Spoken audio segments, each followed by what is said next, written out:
سلام كمي تمسيوك برات غطاتر تليفون وير تي في نلوم سنبت شدشنا حساس ساعة 9 مشترالو زينا مسنادو حيزلكم قريبا لكم لما كتالكم بغور زعد من صحاتكم تصنحن ميكائيل حدكم فلما بك أن توتاتو افلم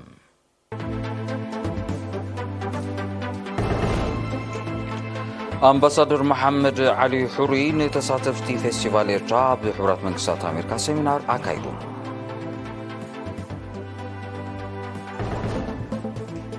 أب الكتما صنعفة بقداسنة موراس كبرتاتن ترادك عن شام مختن لمعتن سيمينار تواهيبو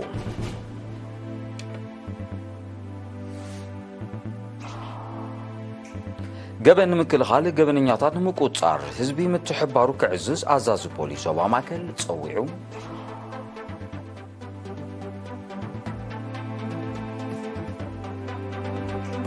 أب زيناتات وصاي حيلو بحر فيلبينوس عبل علي جلابوا تخطاخي زولتونا معقاسو قمت كم زوسده هزباو ريبابليك تشاينا كسيسا إيران سريلانكا نابستفلالي صلاتا زوتوكورا حيالو سممعات كتيمن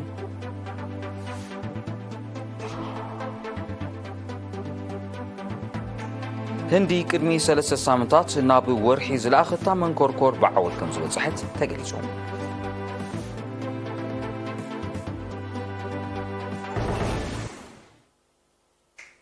زرزينا فيستيفال إيرتراوانا بحورات منقصات أمريكا قياسو مسرع بزبل تيما ب4 حساب كتما سياتل بوقعي كم تغفت زفلت يوم أمباسادور محمود علي حوري دما بحمشن حسن تساتفتي سمينار أكايدوم كاتوتاز بصحانا زيناو تصوصاب دانايت قبريوت ب5 كتغربع أمحدر زوبا غاشباركا أمباسادور محمود علي حوري بحمشن حسن تساتفتي فيستيفال إيرترا بحورات منقصات أمريكا سمينار هيبوم أمباسادور محمود نويان ترايزي كونه نلأختمون زحفرة إيرتراز وصدتو عوت ناي نفس مكل خالت أرمت قعتي كم أون أبو زوباون أهجرون مديات حيزاتو زلا بوليتيكاون دبلوماسيون براخز زيتو واحد ألون وجنات قبل علي إيرترا نتفتت أبوطات يكايدو مهلاون بمبراه اتعود زفت أرلنا عدلاتن اتتابعو زغدفلنا بدهوتاتن أب قمت بمئتاو هاجر أب نتف مخته تتابعوتاتن لمعاتن كم زلا قليتوم إيرترا زلوا زبيتاو رقات أبتناي وطعي متأتتاو زنتسق زوباون أهجران بوليس أتمور كيسا نهاجراو ربحان مخبار الأولونتان أبزو حس نتقف دبلوماسياو تصمدو بتجهة تواسع كم زلا زحبر أمباسادور محمود أبزو فولي تاريخهم مدرخ ترى إيرتراوينا وطعي أب ممعبان قطبا وفرن مويا وأبركتون أزيلو علكم زخونة تقيسو سلة حلوف أبركتون بممسجان ودابتاتهم بمدلدالن وشت أو حدناتهم بمستأمن زقبرو أستواتو كعزوزو أزخاخيروم إذا كم زيلون كله أبالات العلوي لأخ منقستن جنبارن أبزته فلالي كبزبلة مويا وبقعزلو إيرتراوين سب مويات عنا بمركب سفيح زت أكايدوم اتوم أب مويات عنا نوح تموكروزلوم كإلاتاتن بلوت درجة مويا زحاز عوتات من إسياتن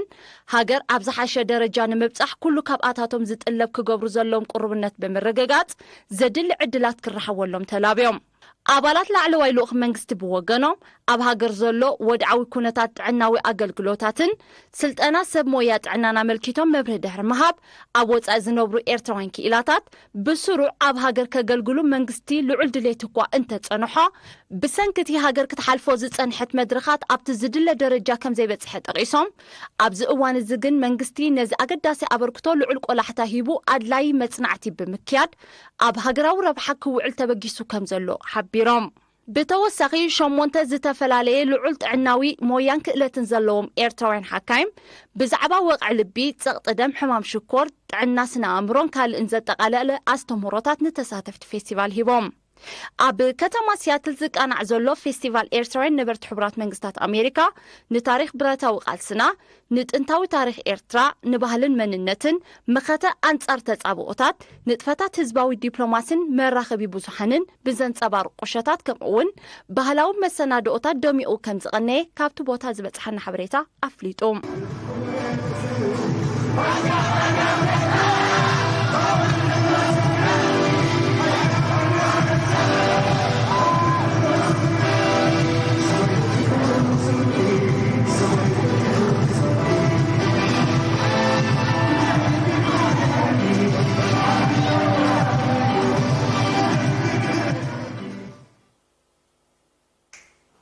ناب كالسينام سنسجرم ዓለማዊ ቅነ ጸባጦ ባደ ጥዕናን ዕቤትን ህፃናት ነው ህዝብ ዝብል ቴማ ብዓለም ንመበል 31 ኣብ ሃገርና ድማ ንመበል 26 ግዜ ተሰኪሮም ትማል 5 ነሓሰ ኣብ ደራሽ ኮማዊ ሆስፒታል ቤት ምኻብ ዝተኻየደ ስነ ስርዓት ኣብ ሚኒስትሪ ጥዕና ጊዜያዊ ዋና ዳይሬክተር ክፍሊ ህዝባዊ ጥዕና ዶክተር ዓንደ ብርሃን ተስፋጽዮን ኣብ ዘስምዖ ቃል ጸባጦ ባደ ሃብታም ትሕዝቶ ዝውንንን ባህርያዊ ትዕድልቲ ምዃኑ ምስ ናይ ብልጫታቱ ድሕር ምግላጽ ንኣካላውን ኣእምራውን ዕቤት ህፃናት ጥራይ ከይተደረተ ንኣደውን ጥዕናዊ ረብሓታት ከም ዘለዎ ሓቢሩ ሓደ ህፃን ውልድ ምስ በለ ካብ ኣዲኡ ክረኽቦ ዝኽእል ልግዐ ክሓልፎ ከም ዘይብሉ ዘዘኻኸረ ዶክተር ዓንደ ብርሃን ኣዴታት ንጥዕናዊ ረብሓታት ናይዚ ከም ቀዳማይ ክታበት ዝቁፀር ተፈጥሮኣዊ ምግቢ ተገንዚበን ቀዳምነት ሂበን ደቀን ብግቡእ ክምግባ ተላቢዩ ኣብ ሚኒስትሪ ሕርሻ ዋና ዳይሬክተር ክፍሊ ሕርሻዊ ኤክስቴንሽን ኣቶ ሰምራ ምለሶም በወገኑ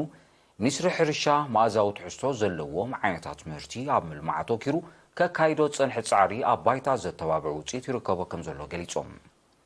ተፀዋዒ ማዕከን ህፃናት ሕቡራት ሃገራት ማለት ዩኒሴፍ ኣብ ኤርትራ ሚስተር ሳሙኤል ሞጋንዲንዘ ብወገኑ ኤርትራውያን ህፃናትን ቆልዑን መገዲ ምጥባውን መተካእታ ምግብታትን ኣብ ሂወት ብሉፅ ጅማሮ ንኽህልዎም መንግስቲ ኤርትራን ዘካይዶ ዘሎ ንጥፈታት ኣመስጊኑ ብምኽንያት ቅነ ጸባጦ ባደ ካብ 1 ክሳብ 31 ነሓሰ ኣብ ምብራኽ ንቕሓት ኣዴታት ኣብ ገዳስነትን ረብሓታትን ጸባጦ ባደን ተወሳኺ ምግቢ ዲኤምኬን ዘተኮረ ንጥፈታት ክካየድ ምዃኑ ካብ ሚኒስትሪ ጥዕና ዝተረኽበ ሓበሬታ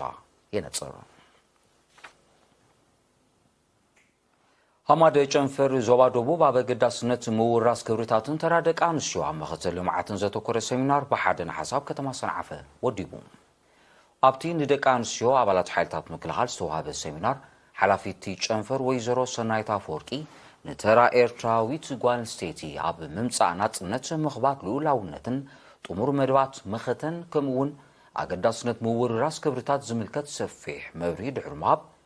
ደቂ ኣንስትዮ ናብዚ ትስፉ መድረኽ ክብጻሕ ንዝተሓልፈ ከቢድ ቃልስና ዘከራ ንዑ ዝምጥን ንቕሓትን ተሳትፎን ከማዕብላ ፀዊዓ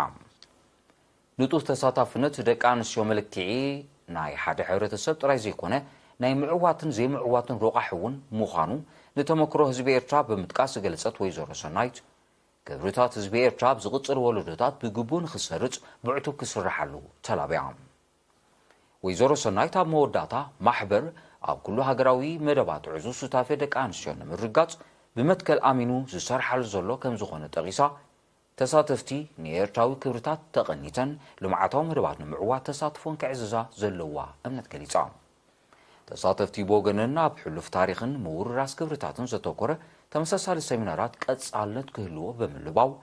ኣብ ኩሉ ዝጽበየን ዕማማት ብተወፋይነት ክሰርሓ ድልዋት ምዃነን ኣረጋጊጸን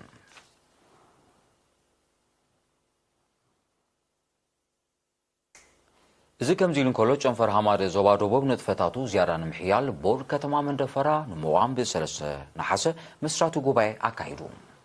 ሓላፊቲ ጨንፈር ወይዘሮ ሰናይት ኣፈወርቂ ኣብ ዘስማዕቶ ቃል ምርጫ ምዋም ኣባላት ቦርድ ከተማ መንደፈራ ንፀንሐ ወዳድባ ብምውፃፅ ኣድማዒ ስራሕ ንምዕማም ዝዓለመ ከም ዝኾነ ገሊጻ ደቂ ኣንስትዮ ብሓፈሻ መንስያት ድማ ብፍላይ ኣብ ማሕበር ዘለዎን ኣፍልጦን ንቕሓትን ኣብቲ ዝድለ ደረጃ ንኽበፅሕ ዕቱብ ስራሕ ከም ዘድልት ዝጠቐሰት ወይዘሮ ሰናይት ዝምልከተን ኣካላት ብዕቱብ ክሰርሓሉ ፀዊዓ ኣቦ ወንበር ባይቶ ዞባ ደቡብ መምህር ወልዳይ ገብረ ብወገኑ ተራ ደቂ ኣንስትዮ ኣብ ኩሉ መርያት ቀሊል ስለ ዘይኮነ ተመሪፀን ዘለዋ ኣባላት ቦርድ ከተማ መንደፈራ ንዝበረኸ ስራሕ ድልውነተን ከረጋግፃ ኣተሓሳሲቡ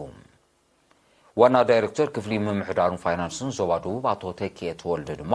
ተመሪፀን ዘለዋ ኣባላት ቦርድ ንዝያዳ ጾር ተሰኪመን ከም ዘለዋ ፈሊጠን ኩሉ ካብን ዝሕተት ከማልኣ ኣብ ዘካየዶ ጻዕሪ ድማ ምምሕዳር ዞባ ኣብ ጎነን ምህላው ኣረጋጊጹ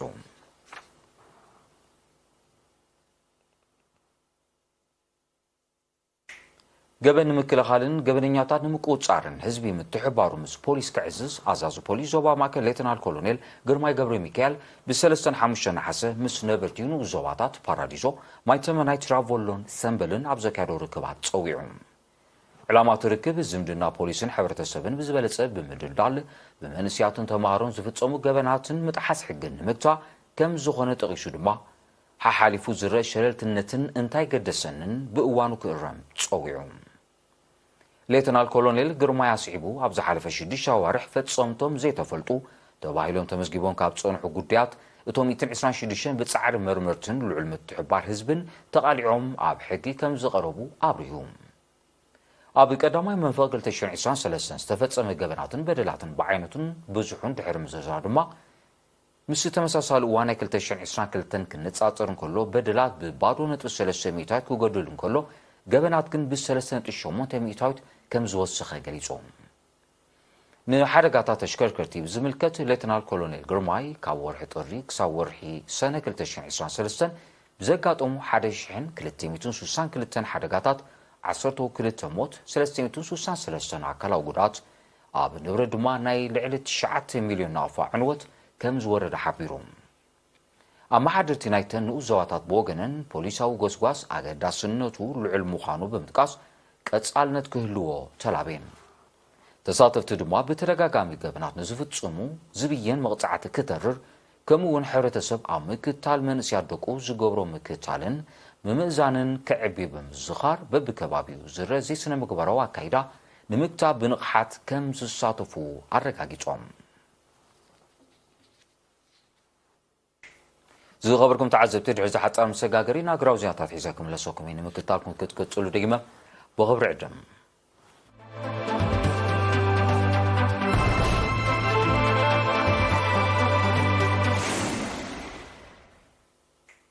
ዜናው መሰናዶ ኤርቲቪ ናቅጽሎ ክብራት ተዓዘብቲ ስለምክትታልኩም ኣዝየ መስግን ዜና ወጻኢ ሓይሊ ባሕሪ ፊሊፒንስ ኣብ ልዕሊ ጀላቦዋ ተኽቷኺ ዝበለቶ ናይ ምዕጋዝ ስጉምቲ ከም ዝወሰደ ህዝባዊት ሪፓብሊክ ቻይና ብ5 ነሓሰ ከሲሳ እቲ ኣብ ባሕሪ ዶብ ቻይና ዝተወስደ ስጉምቲ ብሰንኪ ማያዊ እጀታ ብመንጎ ክልቲአን ሃገራት ንጸንሐ ዘይምቅዳው ዘጋድድ ምዃኑ ሰመዚ ህዝባዊት ሪፓብሊክ ቻይና ሓቢሮም ይኹን በር ነቲ ክሲ ዝነጸገ መንግስቲ ፊሊፒንስ በንጻሩ ሓይሊ ባሕሪ ህዝባዊት ሪፓብሊክ ቻይና ኣብ ልዕሊ ጀላብኡ ናይ ምዕጋዝ ስጉምቲ ከም ዝወሰደ ጠቒሱ ህዝባዊት ሪፓብሊክ ቻይና ፊሊፒንስን ብተመሳሳለ ጉዳይ ክካሰሳ ናይ ፈለማ ከም ዘይኮነዮም ጸብጻባት ዝጠቕሱ ክልቲአን ሃገራት ኣብ ባሕሪ ዶብ ቻይና እጀታ ከም ዘለውን ዝምጉታ ኮይነን ህዝባዊት ሪፓብሊክ ቻይና ዝዓበየ ክፋል ባሕሪ ግዝኣታ ምዃኑ እያ እትገልጽ ቪየትናም ማሌዥያን ብሩኔይን ዝርከበን ካልኦት ሃገራት እውን ኣብቲ ማያዊ ኣካል እጀታ ከም ዘለውን ዝምጉታ እየን በቲ ባሕሪ ዓመታዊ ትሪልዮናት ዶላር ዝግመት ንግዳዊ ንጥፈታት ከም ዝካየድ ይጥቀስ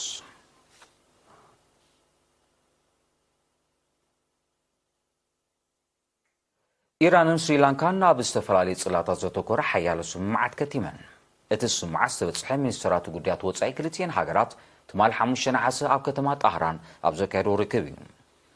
ኢራንን ስሪላንካን ኣብ ምድንፋዕ ንግዲ ትምህርቲ ባህልን ቱሪዝምን ዝርከቦም ጽላታት ክተሓጋገዛ ምዃነን ኣብቲ ርክብ ኣፍሊጠን ንቴክኖሎጂካዊ ገስጋስ ኢራን ዝሞገሰ መንግስቲ ስሪላንካ ኣብ ሃገሩ ወፍሪ ክትገብር ዘለዎ ቅርብነት ኣነጺሩ ክልቲአን ሃገራት ነቲ ተበፂሑ ዘሎ ስምምዓት ንምትግባር ዝነጥፍ ሓበራዊ ኮሚቴ ከቑማ ምዃነን ገሊጸን ኣለዋ ኣብ ዲፕሎማስያውን ቁጠባውን ጽላታት ብተዛማዲ ጽቡቕ ምዕባለታት ተርኢ ዘላ ኢራን ኣብ ዝሓለፈ ሳልስቲ ምስ ፓኪስታን ተመሳሳሊ ስምምዓት ከም ዝኸተመት ዝዝከር እዩ ህንዲ ቅድሚ 3 ሳምንታት ናብ ወርሒ ዝለኣኸታ መንኮርኮር ትማል 5 ነሓሰ ብዓወት ከም ዝበጽሐት ማእከል ምርምር ጠፈርቲ ሃገር ኣፍሊጡ እታ መንኮርኮር ነዚ ወርሒ እዚ ኣብ ክልሊ ወርሒ መጽናዕቲ ከተካይድ ምዃና እቲ ማእከል ሓቢሩ ኣሎ እዚ ናይ ልዕሊ 74 ሚልዮን ዶላር ጠፈራዊ ፕሮጀክት ህንዲ ኣብቲ ዓውዲ ተመዝግቦ ንዘላ ወታዊ ገስጋስ ዘመልክት ምዃኑ ተገሊጹ ህንዲ ቅድሚ 4 ዓመታት ዘካየደቶ ተመሳሳሊ ፈተነ ብቴክኒካዊ ጸገማት ከም ዝፈሸለ ጸብጻባት ይረዱ ኣብ ቁጠባውን ወታደራውን ጽላታት ብተዛማዲ ጽቡቕ ገስጋስ ተርኢ ዘላ ህንዲ ጠፈራዊ ጽላት ንምድንፋዕ ገዚፍ ወፍሪ ከም እትገብር እያ ክትገልጽ ጸኒሓ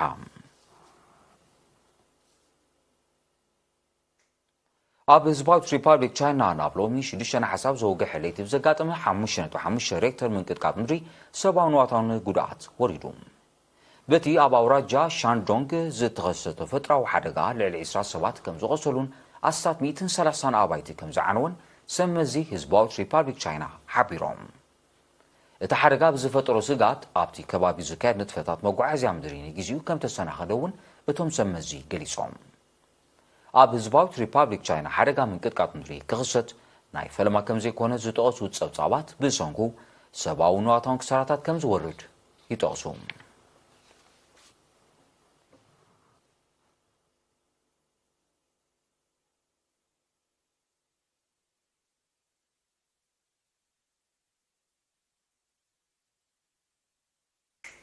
ዜና ንምዛም ኣርሳ ዜና ክደግመልኩም።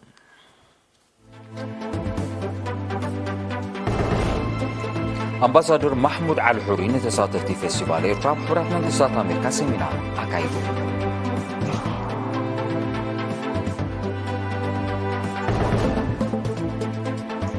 ኣብ ከተማ ሰንዓፈ በገዳስነት ምውራስ ክብርታትን ተራ ደቂ ኣንስትዮ መኸተል ልምዓትን ሴሚናር ተዋሂቡ።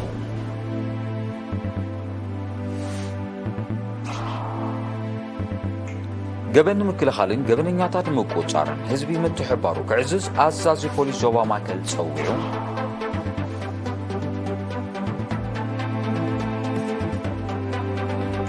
ኣብ ዜናታት ወጻኢ ሓይሊ ባሕሪ ፊሊፒንስ ኣብ ልዕሊ ጀላቡዋ ተኽታኽ ዝበለቶ ናይ ሕጓስ ስጉምቲ ከም ዝወሰደ ህዝባዊት ሪፓብሊክ ቻይና ከሲሳ።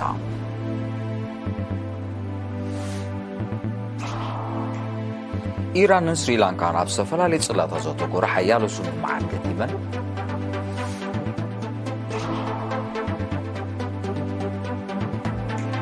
ህንዲ ቅድሚ 3 ሳምንታት ናብ ወርሒ ዝለኣኸታ መንኮርኮር ብዓወት ከም ዝበፅሐት ተገሊጹ።